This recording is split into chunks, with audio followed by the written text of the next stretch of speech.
everybody. Welcome back to Ventthis. I'm Chris McGarrian along with Paul. Hi, Paul. Paul Roseberry. Yes. That's me. We have a very special guest, but I'm going to give you a little bit of an introduction about her. She's just a very, very dear friend. She came and with her busy schedule and joined us on this show, which I'm titling, Oh Crap, Another Hurdle.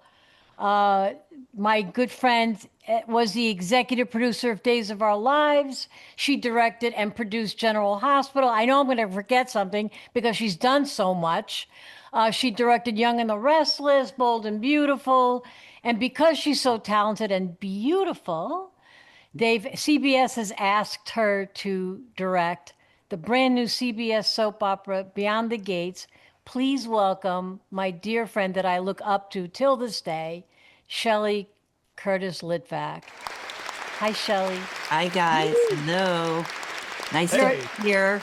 Nice to be here with you guys, Paul. Nice to be here with you. Thanks for joining. Gary, who's doing our sound. Beautiful Gary. Yeah, we never see Gary, but Paul's always referring to him. And it's funny because some of the comments that came in were like, Paul's always talking about Gary, but we never get to see Gary.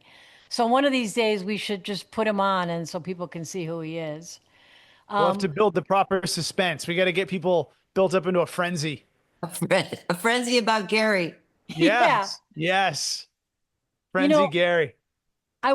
This is a little bit different approach today because we got a lot of comments. We did an episode, I think it was episode 70, where the dad said, I'm willing to buy you a house or a wedding or give you money for a house. So we got a lot of comments from young couples saying, what's the deal? Everybody wants, money for a house. And I'm thinking to myself, when I was back, as a young woman, when I was like 28, 29, I never thought about any of this stuff. I'm like, I wanted to be cute, meet a guy. I never thought about, is it a problem to buy a house?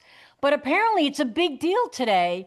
And I know, Shelley, your daughter's about to get married, and you've been in this situation before. What do you think? I mean, do people, I don't know, did your kids want a wedding, a house, money for a house? How did you handle all of that? Well, my son got married, and here's something also I don't understand. Traditionally, it's the woman's family that pays for the wedding. I feel like that's a little old school now because women also, Yeah, an equal thing. But in her case, the father did end up paying for a lot of it, and it was in Aspen. And she was a fairy tale, wanted this beautiful Aspen wedding, and it was fantastic. Everything about it was fantastic. And for me, I think the memories and being married spiritually under God creates family, creates a memory forever. You can always repaint a kitchen. You can always do that. A woman might go spend tens of thousands of dollars on a dress, and a guy's going to rent a tux that 100 other guys have worn, and that costs him $300. Yeah. Well, speaking of dresses, it's become such a thing. I'll start with when I got married, I borrowed a dress from the wardrobe department from my favorite wedding. I wore it with fake stitches in it, so it fit me. And my sisters wore the bridesmaid dresses from another wedding on General Hospital. And we put it all in a garbage bag when we were finished the next day and sent it back. So that was awesome. Great. But now my daughter has got me going to these private bridal salons, and I don't even know the name of them. They're in New York, they're here, they're on Melrose Place. You have to pay to go in. They treat you like royalty, so that part's good. They bring out champagne and little bites, and you're the only one in there, and you try on these dresses, which I was afraid to ask how much they were. I'm sure they're a lot. And I kept saying to her, it's for one night. Let's don't blow the budget on that. But it's Shelley. Yeah. Let me get this straight. Because I don't. Yeah. I'm going to pretend I get married. Okay? Yeah. I mean, I'm married, but pretend I'm going to get I was at your wedding, yes. Yes. Okay. I go to the salon and I pay whatever money that is. and I sit down and I talk to a person who brings out dresses and I try on dresses. Right. How is that different than me just going into a bridal shop and the same for free? And somebody brings out a gajillion dresses, I try them on, and I'm done. Just because they're going to give me champagne and caviar? I mean, that's It's the, ridiculous. it's the surroundings and their special dresses that so and so wore to this and this is that. They make a big it's a big hype, but I have to say it's very relaxing. She has her own dressing room. There's no people in there. They specifically pin the dress to you. You take pictures of all of them, and then you can go back and look at them. You know what? Now it's all a hype between It Instagram is. and all those things. When you have a wedding, it becomes your Instagram moment. I mean, I've never seen so many people get engaged on Instagram. I mean, who's there Yeah. taking pictures of it? Somebody. You have to wonder. You always Yeah. wonder. Yeah. Yeah. There's a professional photographer there. So it's not like those used to be very private moments. They're not private anymore.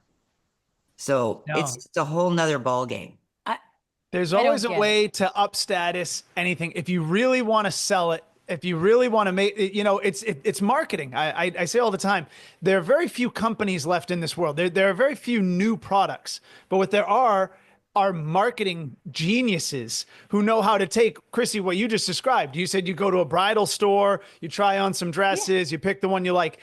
Or someone says, wait a minute, we're leaving so much money on the table. Women will love to say they went to the bridal engagement and they had the red carpet service, they had the silver platter out, and then they can post about it on Instagram. Everybody wants to be able to say they did it the right way or the she way. I think it's brilliant. Is it for me? Maybe not. But I do think it's brilliant. And I can see where somebody said, you know what?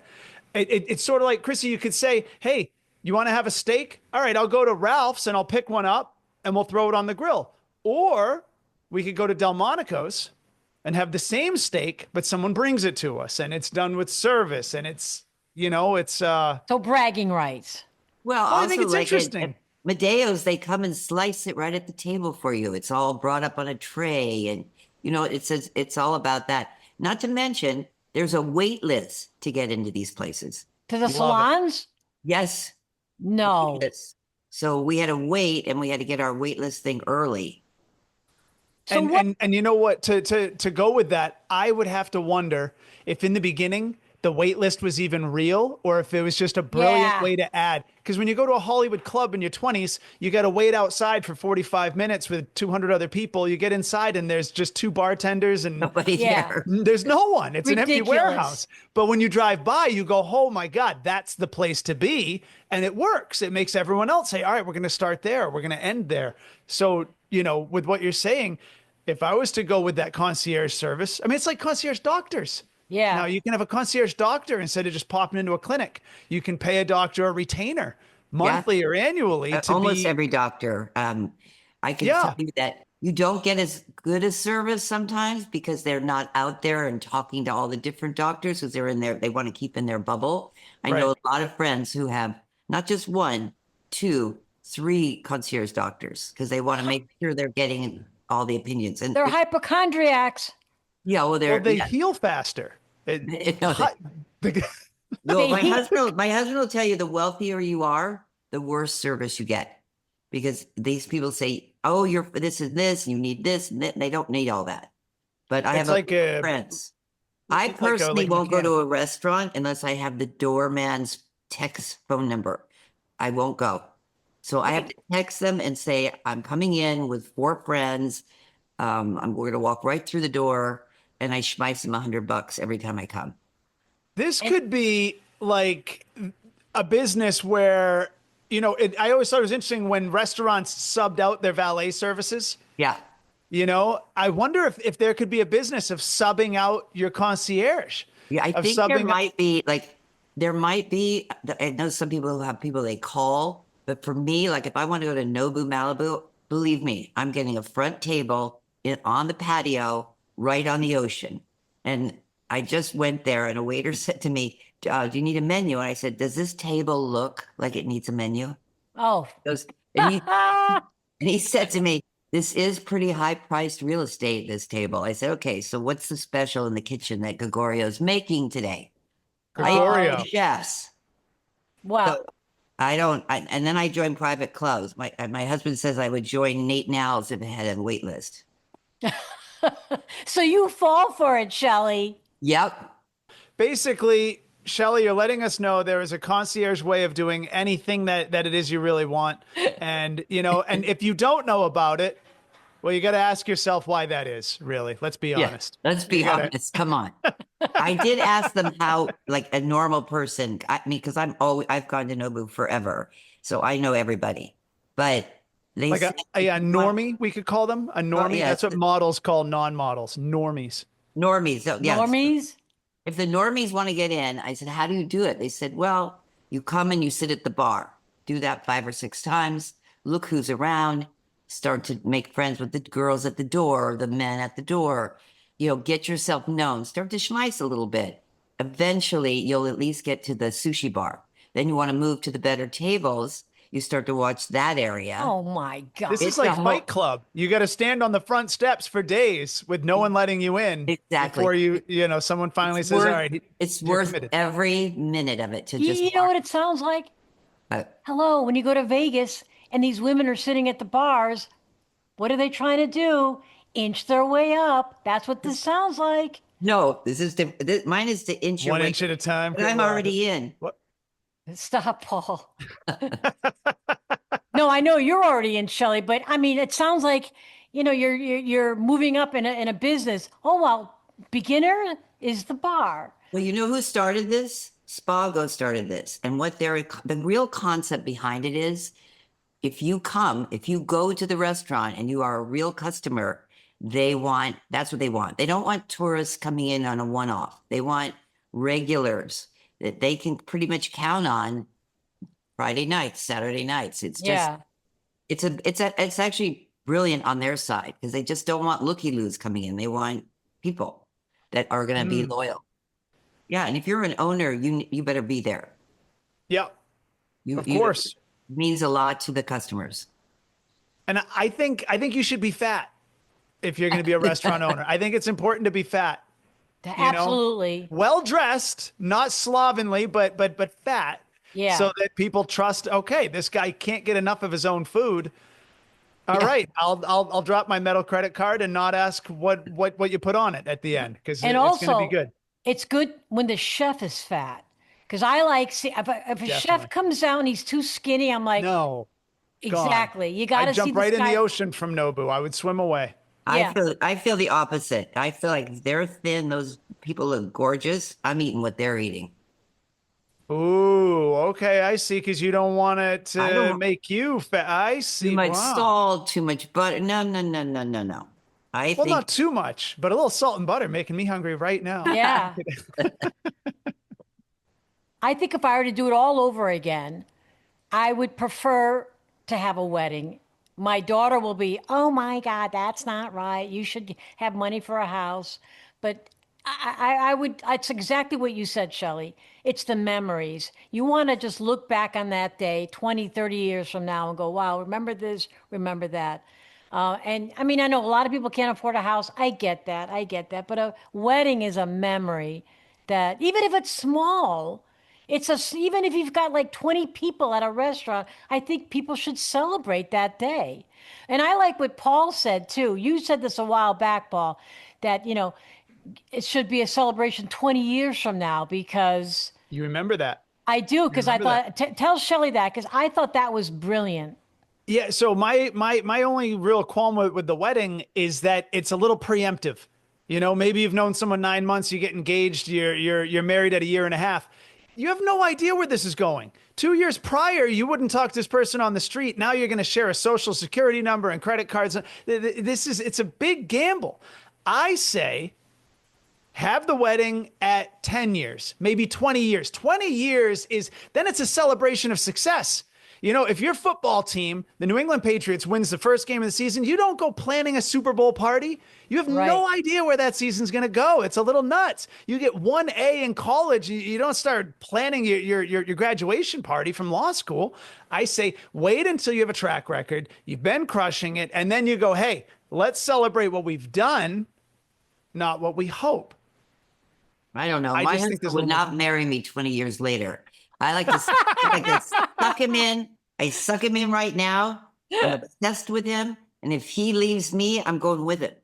So That's a great that, answer. That's that a is, great answer, Shelley. I like to that. get him right in the belly of it. Done. He's stuck. And He's locked in. and the reason we don't divorce is we've never wanted a divorce at the same time. So we've stayed together. That's You're a funny woman, genius. Shelley. Okay, next question, Chrissy. Well, I was going to say, I mean, I don't have a name I can drop because I don't, hang around with all these types. So I was just going to move us on to the next vent since I got nothing to add.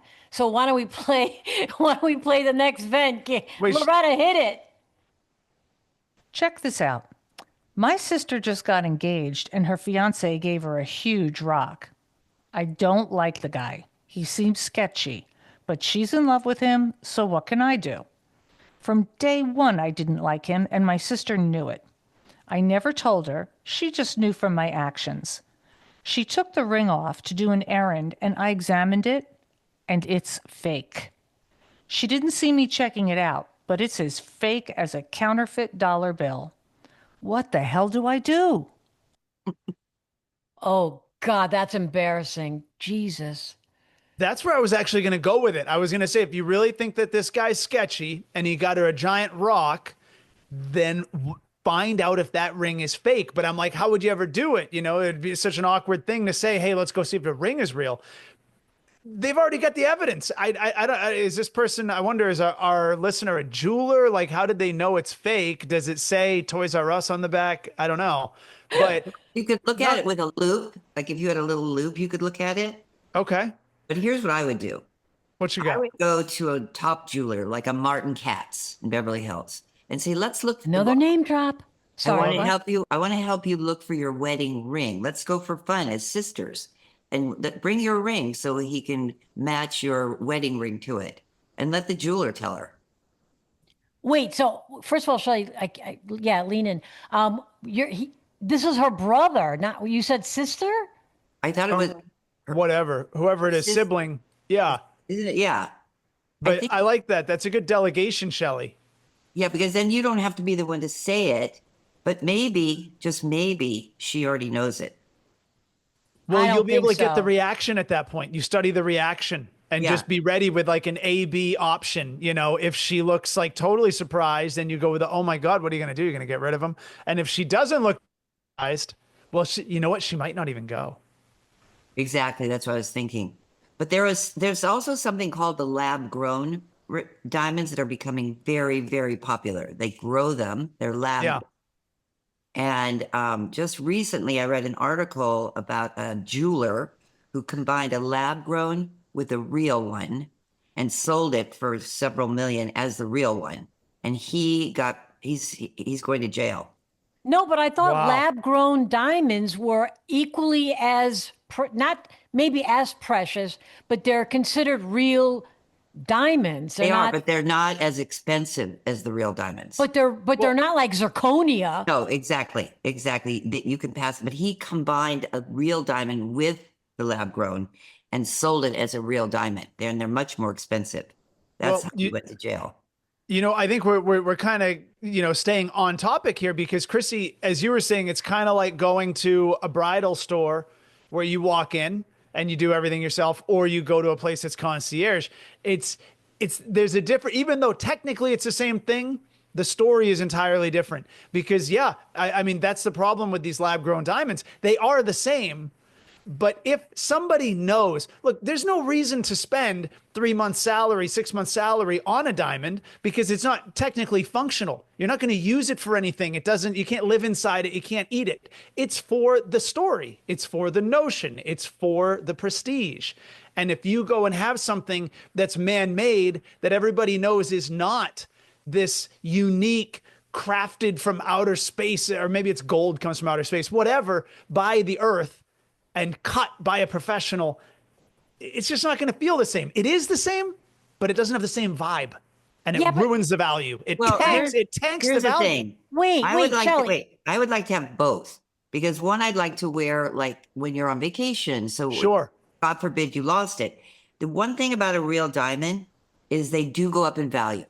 And There you so go. time of recession or a time of you may need money for a house and you could sell it 10 years, 20 years from now if you needed to. But It's an investment. let Yeah. me ask you something. If I was wearing a lab grown diamond, right?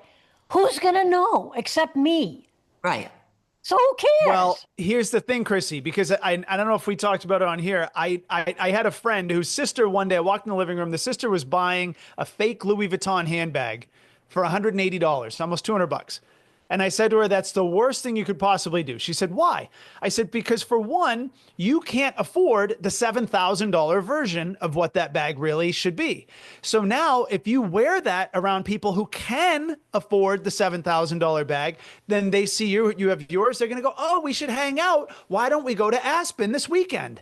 And you go, because it would take 6 months of my salary. I could never afford to go to, and then you look like a jerk. So then you're Yeah. sad. And then you go back to your old friends to go be consoled by them. They see you with what they think is a bag they can't afford. They go, oh, you're high society now. You make us feel uncomfortable. Get lost, sister. And now you have no friends on the high end or the low end.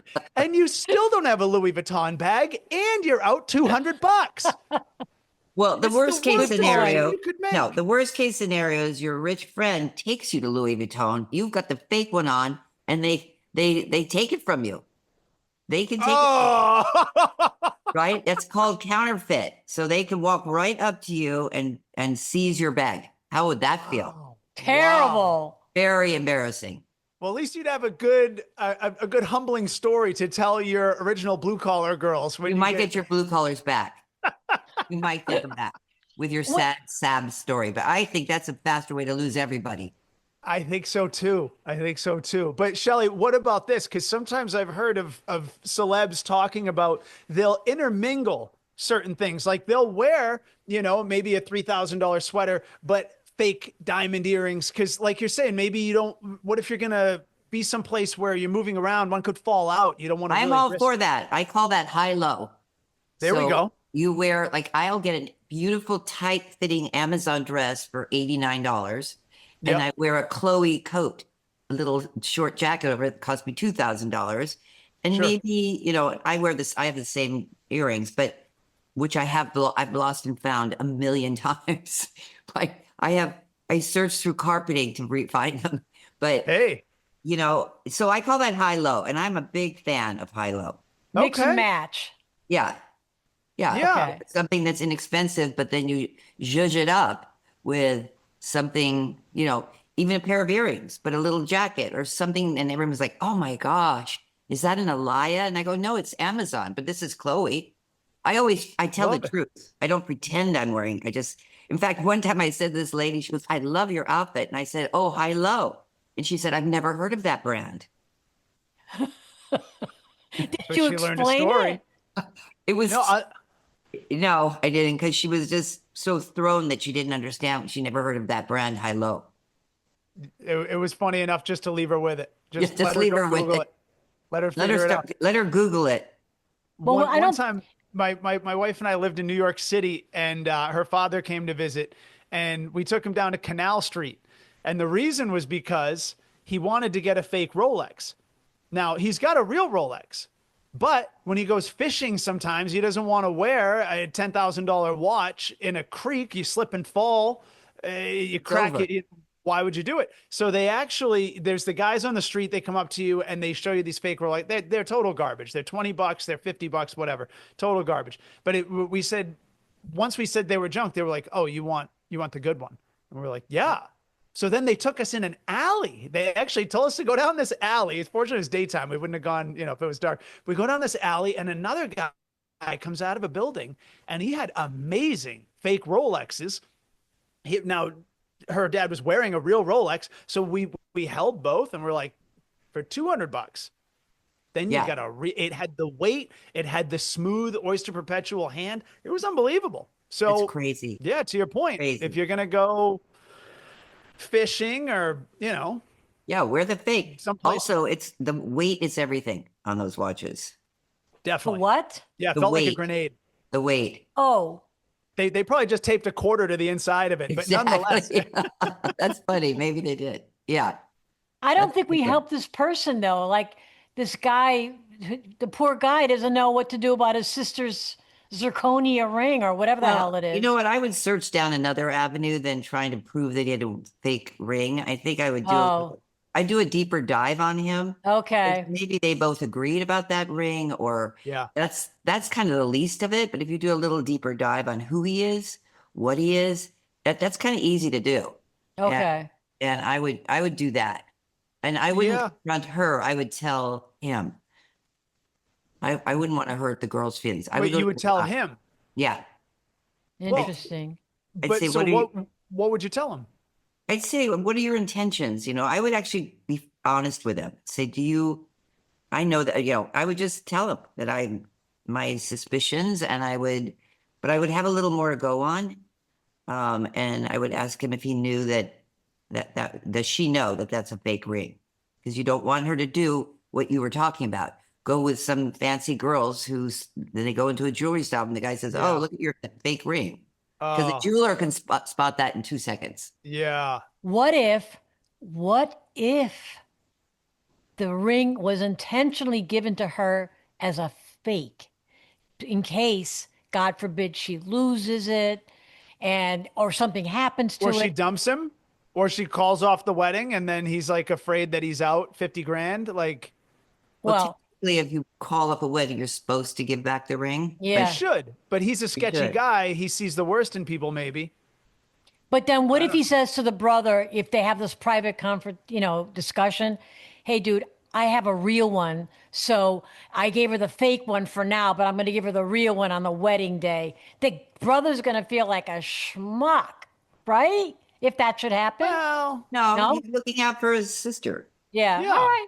I'm with Yeah, it. and then the guy would know the brother's got a sharp eye. He's protective. It's a good thing. But Okay. like Shelly was saying though, I would actually go to the sister though to ask, hey, what do you see in this guy? Like, what do you see for the future? What is it that you guys are so into each other about?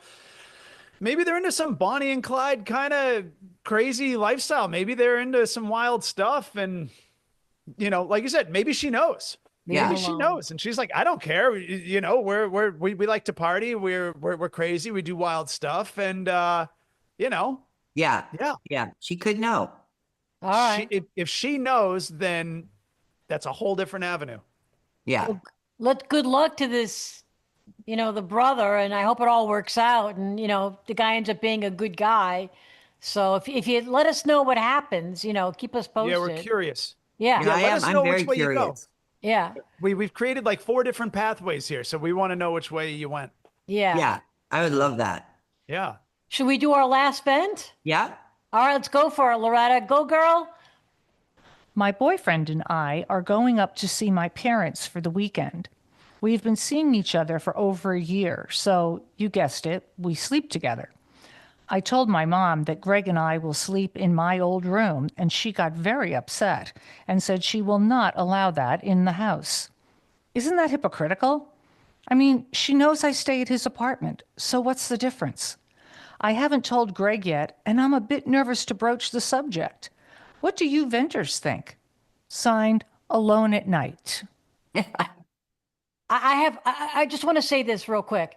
This happened to us. My, our cousin from Canada came to visit. And he was bringing his girlfriend. And I said to my husband, and they've been dating for a while. I said, I don't think it's right that they sleep in the same bed in our house. I just don't think this is proper. And my kids were younger then. I mean, they were in high school, I think, or a little younger. And anyway, years later, my kids go, you're very hypocritical because you knew they slept together. And what's the point of having them sleep in separate beds? And I thought, I couldn't answer that because I just didn't think it was right. But in retrospect, it probably was the wrong decision. Well, I had my son bring his long-term girlfriend. They were still in high school, and she slept over. And because I had a younger daughter who was probably 8 or 9 at the time, I said, out of respect for your little sister, I think it's better that you can do whatever you want when we leave in the. I actually we're in Aspen. I said, when we all go skiing, you guys can come later if you want to have whatever you want to do. Private time. Private time, right. And I just thought it was because she was so young. And then later, when my son came home from college with his Duke girlfriend, who they'd been together 3 years in college, I said, well, and I don't know why, I just said, oh, well, where is she going to sleep? And he says, she has a room, Mom. And I said, oh, that's right. So it was fine. There's two ways to look at it. Sometimes just out of respect. I don't know who your parents are or why your mother feels that way, but I would respect her feelings, maybe have a discussion about it, but I wouldn't be afraid to tell my boyfriend. Yeah. Yeah. What were you going I to mean, say, Paul? well, you make an interesting point, Shelley. If there were an impressionable child in the house and you're still talking about, your son was still in high school, I mean, that is still pretty young. So Right. she's getting an idea as to how to be in high school. That's fair. That's totally fair. But I mean, if there are no kids around, you're adults. I don't know. Like, I would leave it up to the guest. What do you want? Do you want two separate rooms, or do you want to share? I mean, if everyone's an adult, Right. then yeah, I wouldn't ask people to make different plans based on. I mean, unless it's like religious or something. I don't know. If everyone's at least adults, yeah, whatever And you they've want. been I don't. together, they've been together a year and a half. So it's Yeah, better than the girl with the fake ring. yeah, well, and you got to figure, you know what? They've been together a year and a half. If they haven't done what they're going to do in your fears yet, well, they're not going to start at your house. that would be that would be a strange place to kick things off. And if they have, then they have, and you're not, Yeah. you're not the one pushing them into a situation. Yeah, yeah, I would ask the guest. And you could say, kids, we don't have soundproof walls, if you know what I'm saying. Well, you remember growing up, I mean, the Flintstones. You remember the cartoon, the Flintstones? You remember Fred and Wilma were in separate beds. Oh, They well, were? so were Lucy and Ricky.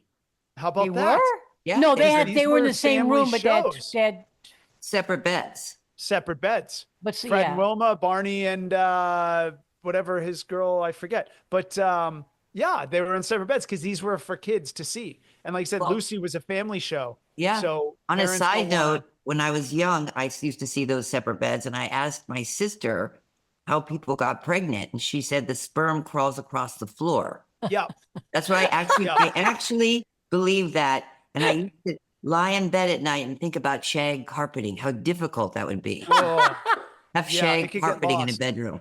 No, keep That's it wood. hilarious. Well, that's The truth. I really thought that. That That's is how you know you're gonna have a hilarious. strong kid, because if it can wade its way through shag carpeting, that is a Exactly. winner. That's an athlete, That's and a you want that one. winner. That's a Yes. winner. Yeah. Yeah, that's the one you Just want to a keep. hardwood is that's Yeah, easy. Anyone that's can get easy. across Anybody hardwood. can Come on. slide home on a wood floor. Yeah, forget it. That That's could just be the angle of the hilarious. room. We only have 3 comments. Here we go. Okay. I heard the episode about daunting showers and how we are too tired to undress and go through the ritual before showering. Well, how about afterwards? Now you have to dry off, brush out your hair, put on lotion, brush your teeth. Okay, now I'm exhausted just writing this. We had a vent come in where the guy or the girl was too tired to take a shower. So this person is commenting on that. It's ridiculous. At the end of the day, they were saying. What? But yeah, they were saying at the end of the day, you're exhausted. You've had a long day. You've Yeah. been through work, traffic, all these things, and then to take a shower at night is too much. Um, But Crazy. I will mention that this person, this is clearly a woman who wrote that comment, because only women would mention lotion after the shower. Men Yeah. don't lotion after a shower. And Right. I have tried to explain to my wife that there is 2 ways you can do this. There's the way she used to do it, standing still in the shower, and she would lotion up. And then there's the dry off and go do it in like away from the shower. Because the problem is, she would do it in the shower, and it would just leave such an oil slick on the floor of the shower. I was a Yeah. breakneck waiting to happen. I said, honey, you got to understand what you're doing to me here. I walk in here and you've greased the surface of the wettest room of our home. And then also, she would like put the oil on and then towel to get the excess off. And it ruined all of our towels. Because if you put oil into a towel, it just becomes a slick. They became like saran wrap. Our towels were non-absorbent. You put them in the dryer and it bakes it in. So for whatever it's worth, only women use the lotion, but please just dry off first and do it out of the tub for the sake of us all. Okay. I'm a big bath person, and I never like to wash my hair at the same time. I wash my hair only like 3 times a week because it's because of the blow dry and it's a whole thing. So if I shower, it's because I'm washing my hair. If I'm bathing in a bathtub, it's because I'm in Epsom salts and soaking my bath. And that's when I put the oil on after. It's more of a routine for me, like Got a it. night routine. I don't really do it in the morning. I don't take a This bath is because great. I This found the gives me spider ideas. crawling out of the bath. So now I never go back in. It could have been a sperm, Chrissy, because Yeah, they make it right across the it could have been on its way. Disgusting. Okay, here's another comment. Love the podcast, especially the one about nipple rings. I think they are hot on men. Now I ask a guy if he has one, and if he doesn't, it's kind of a deal breaker. Do Chris or Paul have nipple rings? That was from episode 67. Somebody wrote in about it got in the way of their intimate moments, and it's I have weird. to throw this question to Gary. Gary? sound engineer Gary. Yeah, engineer Gary. He's the type. Oh, he's Yeah. hiding. He's hiding. That's a man with rings. Yeah, we're That's building him amazing. up. We're building him up.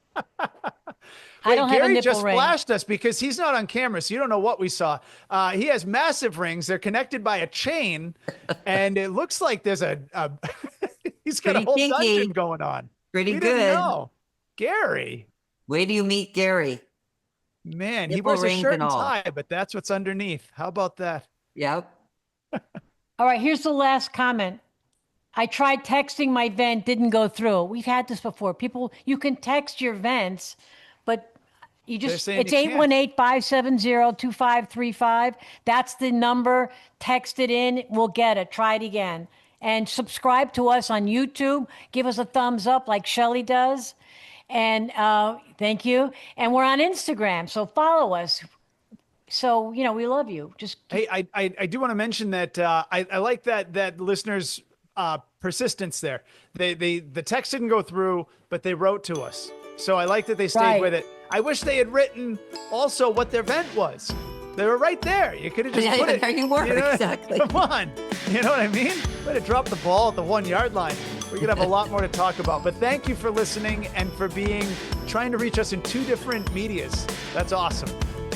Next time, just do it right. well, All thank right, you, Good Shelly. night and good luck. Thanks, Shelly. Thanks, Shelly. We'll see you soon. Good luck in Japan. Thank you. Namaste. Arigato. Yeah. Namaste. Namaste. Bye.